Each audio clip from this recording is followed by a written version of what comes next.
ज्योति अपनी सच्चाई प्रकट होने दे।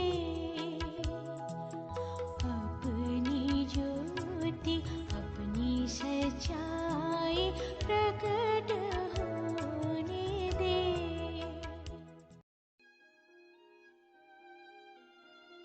परमेश्वर के रहस्य बांटिए, भाई भगत सिंह के द्वारा। सितंबर 25। परमेश्वर के चुनाव के रहस्य।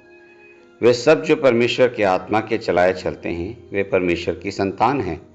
रोमियो 8 अध्याय का 14 पद। इज़राइल की संतान जब जंगल में पहुंची तब उनके लिए कोई काम नहीं था।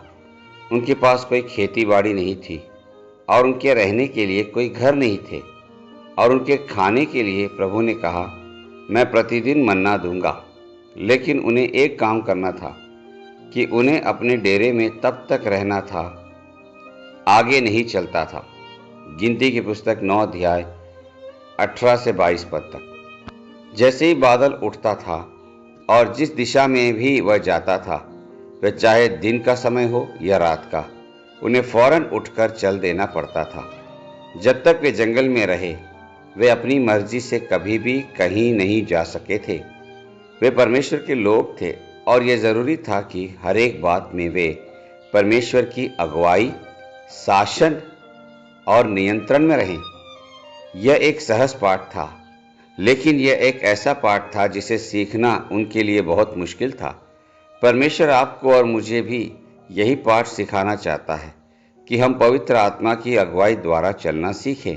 रोमियो को लिखी पत्री 8वां अध्याय 14 पद में। परमेश्वर के लोगों को पवित्र आत्मा का वरदान दिया गया है। वह मुक्तिदाता और मार्गदर्शक भी है।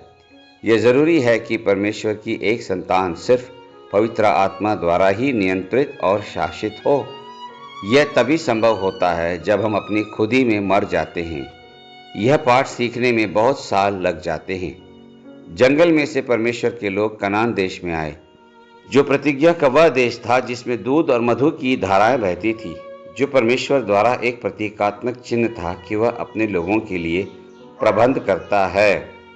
परमेश्वर ने उन्हें यह आज्ञा दी थी कि वे उस प्रदेश में रहने वाले लोगों के साथ कभी किसी तरह की वाचा न बांधे और संधि न करे और न ही उनके साथ अपने पुत्र पुत्रियों के विवाह करे।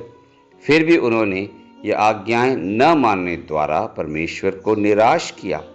जब गिब्बोनी लोग यहोशू के पास आए तो परमेश्वर से परामर्श किए बिना ही यहोशू ने उनके साथ वाचा बांध ली और बाद में वही लोग उनके लिए एक फंदा बन गए थे। धीरे धीरे परस्पर विवाह होने लगे, मूर्ति पूजा शुरू हो गई और दूसरी वर्जित बातें भी आम बातें हो गई और लोग आत्मिक तौर पर अंधे हो गए।